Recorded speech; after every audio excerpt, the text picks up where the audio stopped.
Hear me now? Hit melody records. Mr. Babylon I try to we are go burn them up because the system need to change. Black people we not go be no slaves. No, no, no, no, no. Let me hear the drum roll. Control of the people. That's what the system want. For them dictate your mind and your thoughts. Control of the people. That's what the system seek. So them target the youth them in the streets. Control of the people. There's the ultimate goal. Them have a price if you want sell your soul. Control of the people. That's Babylon policies. So when you think about caramel-colored African people, you think about people from Ethiopia, from Sudan, from Nubia and so on. So we're not all saying the same thing when we say African. Right. So what is it that we need to get our arms wrapped around? My idea is the thing that you need to resurrect today for you to have internal respect in yourself today is the part of you that's black. The part of you that's French don't need reparation. It don't need repair. It's already prepared. The part of you that's German is already prepared. Ain't nobody dogging your German, nature or your French nature or your English nature. If you just got this much black in you, That's right. not enough black to say the whole word black, just like blue. You just got that much in you. Wow, that's interesting. You know what I mean? Right. You are impeached, as being a whole human being, in the context of this country. But not just in the context of this country, in the context of our own minds. We are convicted of the things that we have been socialized into so that our own minds actually attack us and make us believe things about ourselves that are not only do we believe things that you shouldn't believe, we believe things that are unbelievable. That's a fact. If somebody from another race were to say something like that about their race, if they were to mouth that to you, You're crazy. you would look at them like they were crazy. They would look at themselves like they were crazy. Is the intentionality of white racism and supremacy, the delusion of supremacy. Because what they stole from us was agency, and that's what he's talking about. Agency. Agency is that thing within you that lets you know that you're black, you're African, and you have the ability, God-given ability, to do anything you want to do anywhere on this planet. That's agency. And the part of you, no matter how tiny it is, that's black African, that part of you is the part that you have to erect in yourself. You have to recreate that in yourself because that's the part of you that attacks you. That's when you are attacking you in your own mind. When we think about trust, one of the things that comes out of the study I've been doing, for the past several weeks, is that the transatlantic slave trade, and keep in mind the period that I'm talking about is roughly 1400 AD to 1900 AD. I'm talking about that, but the precipice of it is the period between 1100 AD and 1400 AD. We were already engaging in assassinating our own understanding of ourselves during that time period. We have to understand that. Now, the distinction is we had much more agency in that 1100 AD period and the 1400 AD period. We had empowered people in India, we had empowered people in China, we had empowered African people in Japan and so on. Not a lot, but empowered. We lost our sense of empowerment in that period between 1400 and 1900. That's right. Because what they did is they drove it into our psyche that we were essentially merchandise, that we were oxen. We were basically talking livestock. That's right. So much so that we believe in ourselves. Still. We reached a point, we were so despoiled in our spirit as a people that we became the agency of how African people got kidnapped and pressed into enslavement. We were the principal agents of that. Well, let me talk about that.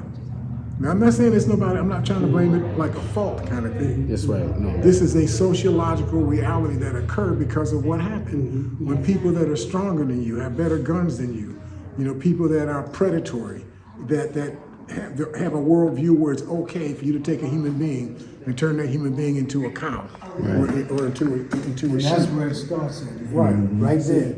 Because that's what Dr. Marimba Annie, that's what she talks about. Right. That's what the Rugu is. The spirit of the pale fox. The spirit But of hell. let me ask this though, because when we speak about Africa, we speak about Africa as kind of like in a whole though. Africa, different countries. that's right, and still to this day has not been able to Two and a unify half times the themselves. size of the United States. Two in size, many languages. Alkebulan actually, in its endemic context, Yes. means the land without limit. That's right. The land that's the land beyond. There's no land beyond the land. Because if you lived in Africa, you could walk away from your problems. You got stronger players that are kicking your butt. Back then, though. you just leave. Well, what I mean is this, right? Yes. Africa became territorial. For example, if I'm in Johannesburg, they say Johannesburg is like the New York City or, of America. I mean, of Africa. But we know that they were killing people in mass amounts who were coming out from other states to experience the Johannesburg experience. That's a great point. It's one of the things that came out of this research is we've been raised to believe that African people were being captured. Like you're out in the woods someplace like Kunta Kinte, and somebody threw a net over you. That's right. And took you away. You thought that was the agency in which that occurred. That did That's occur. right. But that occurred when black Africans were attacking other black Africans. That's right. That wasn't the muscular way that the enslavement That's of right. African people took place. That's right. The enslavers went to our cities. They went to Ibadan. They went to Kumba Kumba. In fact, Kumba Kumba don't even exist anymore. They actually exterminated. They took so many people out of Kumba Kumba that there was no Kumba Kumba left. That's right. Kumba Kumba was a city on a river. It was like a university city. Back in the 1500s and 1400s and so on, it was a university city. Gone. Just like Gao. Gao used to be a place where people came from Paris to Gao to learn. People used to come to Timbuktu to learn. If you couldn't show on your resume if you came from Baghdad and you were a learned person, and you couldn't show on your resume that you would spend some time in Timbuktu and you had earned some degree credits in Timbuktu, you were considered to be a fraud. You were not educated, right? The Pythagorean people, they had to go that same route. That's who we were as a people. Their own testimony says, this is Diodorus of Sicily, he says that the Ethiopian was the most beautiful of people, the most dignified of people, the most intelligent of people. They were the icon people of humanity. How do we go from being the iconic people of humanity to becoming talking cows? Because of the intentionality of white racism. The intentionality of white racism developed in response to Africans being in control of the entire world during the times that you're talking about. Right. We control the world economy out of North Africa. See, Europeans came together in response to that and developed a procedure and a methodology to enslave us. And it was intentional and it was methodology. Right. We had Methodical. I come across a people called the Zanj. You ever hear of them? Yes. The Zandj, right? Yeah. Now the word Zanj has no etymological meaning other than those blacks. That's its etymological meaning. Okay, I always thought it was a tribe. I thought it was a tribe too. I hunted for the Zanj, trying to find the Zanj tribe, and I thought it was me, but I just couldn't figure out how to get to the information. But the information that was in front of me was the information. The Zanj was like calling somebody a negro or a nigger. That's right. That's what that word meant. It's a habit. That wasn't a word invented by European people. They never even heard that word. That was a word used around people in Basra, in Iraq. Yeah. The people that we walk around acting like they're fellow non-African or non-white people. We hug them up, we all fellow minorities. No, we're not. We're not the same. They did the same things to us before the Europeans did it to us. But one of the The things Europeans that I would say learned it from them. Exactly. And this is where I depart from Islam, right? While we were, Prophet Muhammad, may the peace and blessings of God be upon him, was black. He looked just like us, all right? But the white Arabs from Persia and Turkey came down into Mecca, into Medina, into Yemen, while we were off spreading civilization throughout the world from North Africa, they came down and wrote themselves into the theology of Islam. Right? They wrote the hadiths in Islam, the stories about the life of the Prophet Muhammad. Right. And they wrote him as a Caucasian man. All right? They said, well, we saw him get up on a camel and his thighs were white. We saw him lift his arm up under his stove and his, under his arm was white. That's a lie. But that's how they wrote themselves into Islam. While we were spreading civilization from North Africa to Spain to Portugal to France to Germany, we were doing that, and this is as late as the 1600s. Right. All right? Our last battle was in Spain. Right? Spain and Right. Portugal. That was the Black last battle Moors. that we fought. Exactly. But prior to that, you talk about Timbuktu. Prior to Timbuktu, the Greeks used to come to ancient Kemet to study. And the Greeks called us gods. Right. They thought we were so powerful, and we were powerful. I mean, we built the highest, the most durable structures known to mankind, known to humanity, in ancient Kemet. Right? This is the pyramid. And the Greeks saw that and actually worshipped at our feet. Was it Solar Legacy, George? Mm-hmm. That's See, exactly so what right. they did is they took our legacy, made it their legacy, because they conquered the lands that we had been the dominant people in. Then they rewrote the history as if the people that are being talked about in the history was them. That's right. But the etymological record shows that It wasn't them. the Caucasian Arab type person didn't come into any level of dominance in Egypt until around 700 years before the birth of the Christ. So that meant that everything, not some of the things, every single thing you see that is talked about as the iconic remnants of the high civilization of Egypt happened hundreds of years before the first Caucasians found their way into the mainland of Egypt. But that's not what's talked about in your history books, right? It's gotten to the point now, which really got me on this level of research a couple of years ago. What's gotten into the nomenclature now is that the white Arab type people are saying that black African people are trying to colonize white Arab people's history. That the pyramids, the irrigation technology, the medical science and all that stuff, the math and so on, that all of that stuff was white Arab history.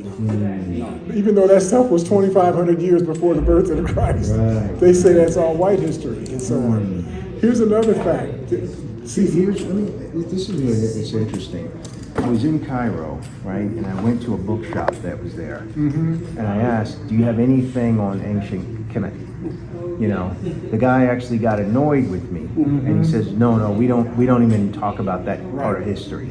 And then he moved away, right? So there's something to that I'm not fully understanding. See, because the word Kemet is the root of the word chemistry. Chemistry is the science, ritual practices of manipulating minerals and manipulating elements and so on, right? They understood that as being some of the root science that undergirded the Nilotic civilizations, the Egyptian and the Nubian civilizations. They understood that. So the word Kemet does not refer to the soil was made black by the inundation of the Nile. If you just watch your own land, when it's hot, where it's hot there all the time. When it's hot, when it rains, your soil turns black, don't it? And an hour after it stops raining, it goes back to being hot again. Right? What happens to your soil? It don't stay black, right? It turns back into a brown, right? So they're just lying to us when they say to us that they adopted the name Kemet because the soil turned black because of the inundation. They're just lying to us, okay? That's the thing that we have to understand. They just outright lie. We just don't seem to be able to integrate that into our spirit. We're so accustomed to accepting truth coming out of the mouths of these people that to actually believe that these people were lying to us, not a mistake, not inadvertent. They're just outright lying. That's the truth, right? And we have to understand that. We have to shift our way of thinking and researching and reconstructing ourselves so that we look at things from our own perspective, in our own words, find our own sources. If we do that, we'll find our way to the truth on everything. But if we're listening to the people who colonized us, who turned us into talking, monkeys and so on, you're never going to get truth from them. You're only going to get enough of an illusion of truth to make it seem like they're saying things that are true, but they're not saying things that are true at all. They're just outright lying, right? So, but that's what the term Kemet refers to. It's the black lands. But they say that it was called the black lands because the soil turned black with the inundation of the Nile. Well, if you haven't seen the inundation of the Nile, you don't really follow what I'm talking about. When the Nile overflows, you've got water that goes sometimes 12, 15, 18 miles either side, east and west of the Nile current, right? So that's going to stay wet for a long period of time. That water sinks into the soil. Some of it evaporates in the air. Most of it sinks into the soil. Once it sinks into the soil becomes dry on the surface. It ain't black anymore. They're just making that up. That just is not true, what they're saying. But it's important for us to understand that these people are trying to take custody of our history and make our history their history and make some construct of history our history. Now, how do I know this? Has there ever been a place on earth, ask Solomon about this, has there ever been a place on earth called Negro Land? Come on, testify. No. Testify. Never a place on earth ever called Negro Land. Is there any place called Negro English, Negro language, Negro anything? Any place on earth called Negro anything at all?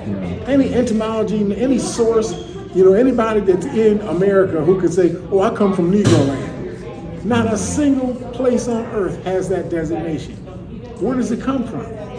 They made up a term which was sort of a degradation of the word negra. They take that word and it was just their way of referring to black African people. They're just the negros. They became, in the English word, the Negroes. And that became the dominant word. But that Negro, they created a brand new character, a brand new personality, a brand new set of characteristics. Stupid, slow, unmotivated. You have to beat his ass to get him to do anything for any length of time. Sensual, laughs a lot, likes to drink, likes to smoke. Basically an asshole that's only good for moving livestock and piles of rock and stuff like that. That's all he's good for. They invented that. That's not us. There's never been a people like that exists any place in the world.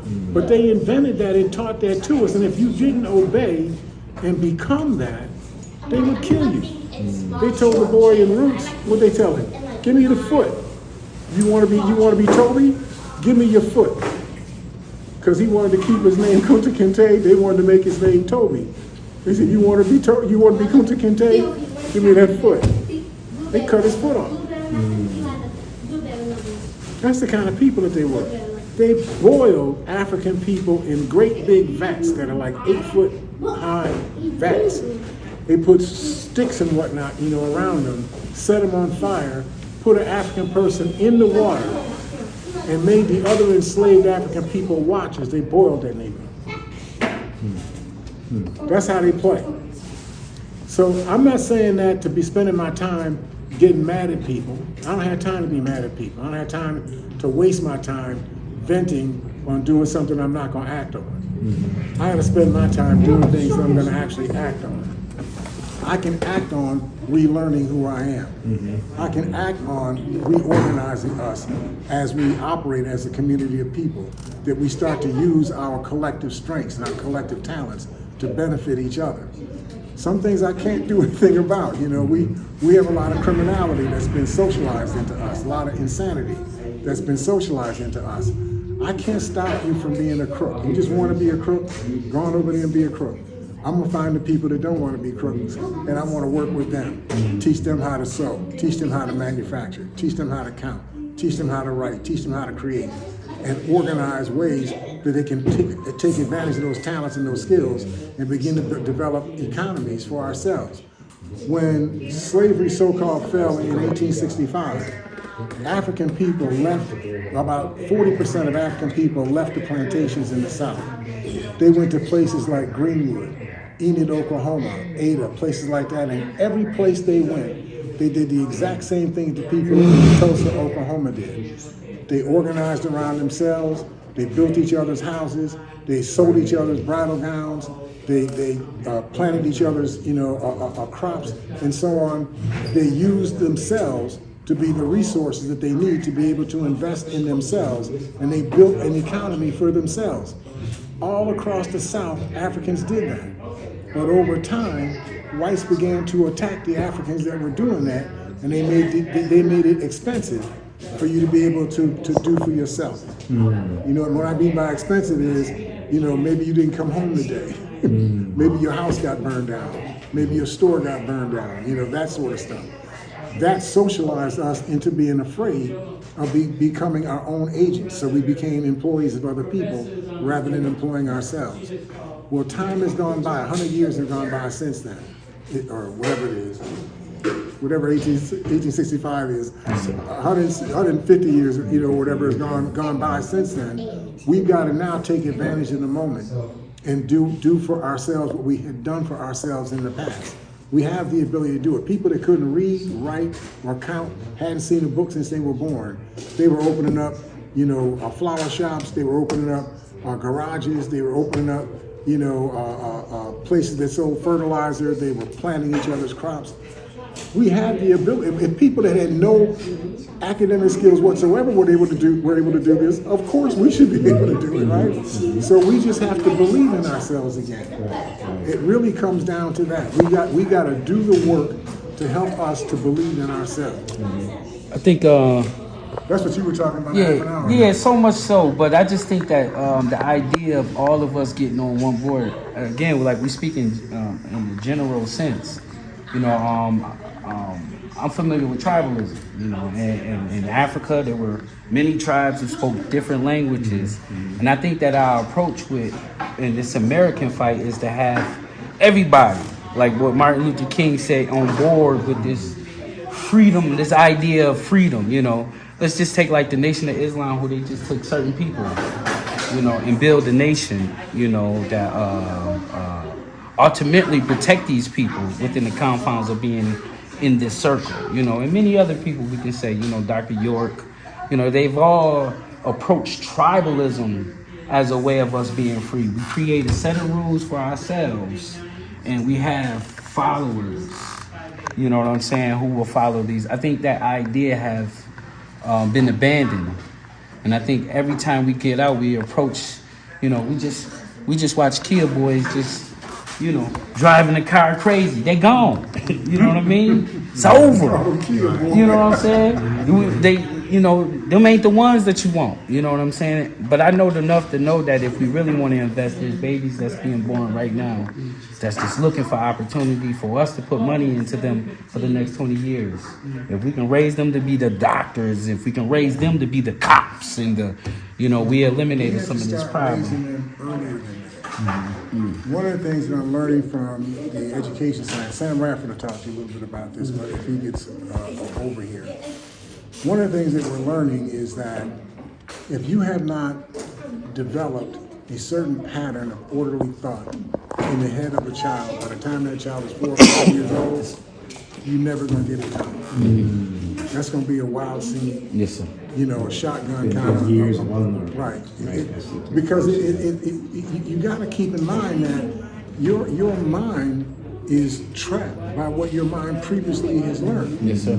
So if I've learned a whole bunch of things, the next thing that I'm going to learn is based on what I've already learned that's in my head. In 5 years, so much stuff has been piled up inside your head. Right. If it's been wrong stuff, I'm going to have a very confused process inside my head, but I'm not going to know it. I have no way of knowing it because it's incremental for me. This brother takes kids off the street. You know, his dude, Pittsburgh, I forget his name, but he take kids off the street and he got money. He takes them to Ghana for rites of passage. That's what we need, rites of passage. I'm talking about kids that's already grown, and they make them stand in the water for 16 hours reciting, you know, African Providence. You know what I'm saying? Once they come back to America, they ain't the same no more. Not after you go through that. So I'm saying that, you know, we have not put money into this. We've been talking about what's needed, but we have not put a dime into some of these ideas that we know that work. A couple of years ago, I got into it with a Jewish dude because I just hated the fact that he had the money to take us back to Africa. This is what he was boasting about. He said, you know, I take people. I'm like, you Jewish, like, you know what I'm saying? It's like, you know, well, I get funding from the organized, and I'm like, well, damn. We missing from that, you know what I mean? And I'm just saying that some of the ideas that we talk about, we just haven't really put the economic behind it. We spend billions of dollars. Nobody's gonna miss a Christmas at all. Think about the salaries of the NBA players. That's what I'm talking The about. guys that make up the team, the ones that make That's the right. team. For NBA and NFL, just take those together. That's probably 30 or 40 billion dollars all by itself, right? Now, if you could get 10% or 5% of that money to go into the development of African enterprise, going into things where we buy from each other, we manufacture from, you know, for each other. You know, we do the things you're talking That's about. right. You know, with the water filtration. That's right. That's You know, right. because other people know how to do That's right. water filtration. The issue isn't whether or not anybody else can do it. It's the fact that you can do it. That's right. I can buy it from you. That is I don't so have true. to buy it from somebody else. If we learn how to turn our money over, And that's what we're talking about. now I've heard lots of descriptions of what the dollar turnover was, the philosophy of the dollar was in Tulsa, Oklahoma.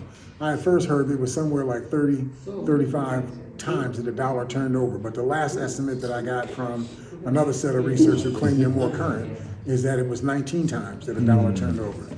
But even if it's 19 times, that means if a dollar goes into your hands, I can write my name on it. effectively 19 other African people, or the equivalent of 19 other African people, are going to be able to spend the equivalent of that dollar. That's right. That means I don't have to have 19 jobs to support my people. That's right. I can have one job to support 19 people. That's if I'm right. buying from myself, from each other. We have to learn how to think like that again. That's See, right. but we don't trust each other. That was our Small is show. going to talk about too. That's right. That's why we gathered here now to talk about how we come together. How do we get on the same page? How do we read the same books so we have the same focus in our knowledge bank? But you know, with all due respect, we done heard all of these conversations before. You know, hopefully you're telling me as something being different. young, and I've heard Asa Hilliard came to Buffalo. I missed that. Y'all remember Asa Hilliard came? Great ran him coach. out of But let me tell you, You know what I'm something. saying? You have to hear the same thing Yes, sir. over and over and over again. Yes, sir. Because the reality is, when you're not listening to people like Dr. Smalls, Right. you're listening to Walter Cronkite, you're listening to Ali Merber. Oh, no, that's these people true. are. You're listening to somebody else who's saying the same That's things true. over and over and over again, and they're soiling your mind. They're making your mind think that this is what correct thought is. I remember a time when I thought that when I listened to a voice of a white person talking, I had much more trust in listening to what I was hearing Yes, right. than when I listened to a black person talking. Because the black person had a dialect, That's you know, right. they had a little hip thing, Style, you know, yeah. and they're talking and whatnot. I said, that person's, they're just funny. I'm not believing them, right? But the guy that talks straight, you know, English language and whatnot, I'm believing this guy. It took me years to reteach myself how to listen differently, right? I remember being 4 years old. My mother brought me, she got me reading when I was like 2.5 years old. I asked her when I was like 4, I said, Mom, how come you never give me a book that's got, you know, a black person in it? You know, well, I said a Negro in it. You know, I don't ever see anybody in these books that looks like me. It's always Dick and Jane, you know, somebody crap like that, right? And so she was convicted. So she went out and she bought me a book. So y'all probably never heard this story before, right? It's a stupid story. It was called Little Black Sandra. You ever heard that story? No. I'm always mesmerized by that. People always say they never heard this. I thought everybody heard this story. Well, basically, the story was, they start out in the kitchen. It's Sambo, it's his daddy and his mama. She's cooking. She gets ready to dish out the flapjacks, and she realizes she don't have any butter. Sam will go get some butter, so he runs to the store to go get some butter. Gets to the store, buys the butter. On his way back, a tiger shows up. Now, the first thing goes through my mind is y'all walking through the woods. Ain't no tigers in the woods. But I impeached that, because it wasn't black people in the story and whatnot. So I set that aside, right? The tiger starts chasing after Sambo. Sambo gets to running. The tiger starts running after him. He runs around this tree. He starts running faster, faster, fast. Sambo runs faster, and he skinnies up the tree. And the tiger don't see him. Don't ask me how that works, right? The tiger didn't see him. The tiger kept running, and he ran so fast he melted. Now when Sambo came down, the tiger melted on the ground, but the butter he had bought from the store spilled out the pail. So Sambo takes the pail and scoops up the yellow tiger and comes home with the yellow tiger stuff, right? And hands that to Mama. Mama pours it on the pancakes, and their tongues go, good, like Campbell's soup. Yeah, that couldn't have been written. I was so offended. Right. I'm 4 years old. I am so offended. I read this story like around 2 o'clock in the afternoon. When my mother gets home around 5:20, I'm just completely beside myself. I don't know what to do. All right, go outside. I said, Mama, did you read this book? And she said, no, it's your book. I said, read this book. So she reads the book and she starts crying. I am so sorry. I'll never give you a book again that I don't read before I give it to you, right? But that's the craziness, of how we're encouraging Woodson talks about the miseducation of the Negro. The story I'm telling you is what he's talking about. That's how we've been educated, right? This is given to us as this is legitimate, description of something that has to do with the life experience of African people. This is insane, right? But having gone through that experience, it taught me to start looking for other sources that are black sources for everything that I read. I always try to find a black source for what I'm studying or reading, because it gives me a voice that I can listen to. Because the voice that I wind up hearing in my head when I'm reading is a black person's voice, where I have been raised to hear everything in a white person's voice. You have to do something yourself. You have to change what you are hearing. If you want to change what you are thinking, you want to change how people behave, change what they hear. We become what we hear. You want to change what we become, change what we're hearing. No disrespect to these rappers and dappers and whatever they call themselves and whatnot. I ain't trying to disrespect anybody. Yes. I'm just saying that you become what you hear. Right. So if everybody's swinging their nuts and all that kind of stuff, that's what you're listening to. I think that's what become inside your head. I think we lack accountability. Our ADL is the NAACP. But if you asking me if my opinion matter as a youth, somebody who's younger is coming up now, I would say that they fail. You're absolutely right, because they present it as if the NAACP is like the Jewish Defense League. That's right. That's right. That's right. The NAACP was invented by Jewish people. He's getting to my point though. So when we talking about accountability, we know that if you say anything about the Jewish people, that the Defamation League, they come. But for us, we don't have organizations that's strong to put these athletes and put these rappers to the fire.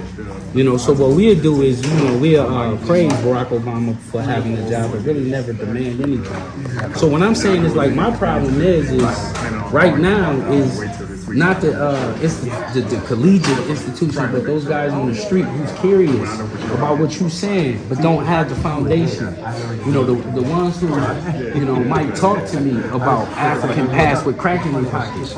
You know what I'm saying? I'm just saying that's a start, though. My issue is my elders haven't left me anything to really substantially work with. No brick and mortar. No foundation. I can say, well, a brother left here who came up behind me. This is my issue. The student is ready to. You keep saying that, but students is dying. That's a passive. Let me express myself. But that's a passive. That's a passive condemnation. I might as well be a Christian, and you tell me, well, wait on Jesus to come. You see what I'm saying? Now, students got to eat every day. You know what I'm saying? And if they're not eating, they're throwing away books, and they're resorting to things that's going to give them their means of production right here, right here. We have to do the hard thing. Yes. The hard thing is you have to start. You have to start where you are. You can't start with all of us got to start thinking like this for us to be able to get something done. We can't start with that because that's not going to happen. That's what I mean, like little clicks. We got to get. You got this water filtration thing. Right. I don't care whether you like black people or not. Right. If I know you know how to do this, and I know that you need filtered water, and you need filtered water, and you need filtered water, then I'm going to find a way to talk to you all about, here we can go get filtered water for somebody who looks like him. And if two of you say, that's cool, and one of you says no, I'm just going to lose one customer. I'm going to start with the two that I start with.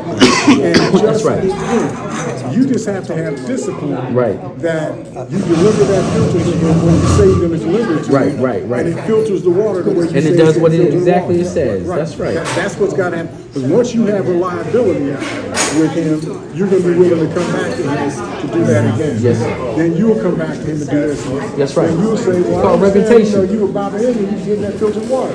Yeah. Hey, my I don't know brother. why you ain't doing it. Yeah, no.